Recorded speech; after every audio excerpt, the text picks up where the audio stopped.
Britten, during his creative life, experienced a kind of cognitive dissonance with high modernism. You know, it was the era of Schoenberg, and even Stravinsky took the veil, eventually writing serial works in the 60s and 70s. And it's kind of amazing that Britten just would not go down that road.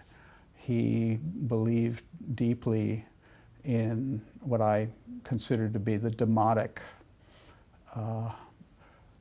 earth of music. And I have always felt that great art takes its lifeblood from the common language. And, you know, we see this in Mahler, we see it in Bach, you know, Brahms, Stravinsky, certainly. And what made Britten great was that he constantly had that source, that wellspring of inspiration.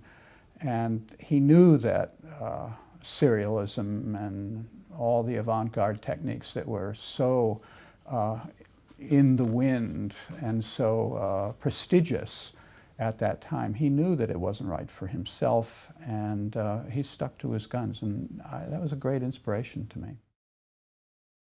I'm sometimes called a political composer because I've written operas about terrorism and the atomic bomb and Richard Nixon. I don't consider myself a political composer, but I do identify with Britten's deeply held convictions. I admire the fact he was a conscientious objector in World War II. I think that must have been incredibly difficult for him. And I think that the War Requiem, even though some of it I'm not drawn to on musical principles, I think his choice of texts are really among, he had one of the finest ears for texts of any composer. He was a very, very deeply literate man.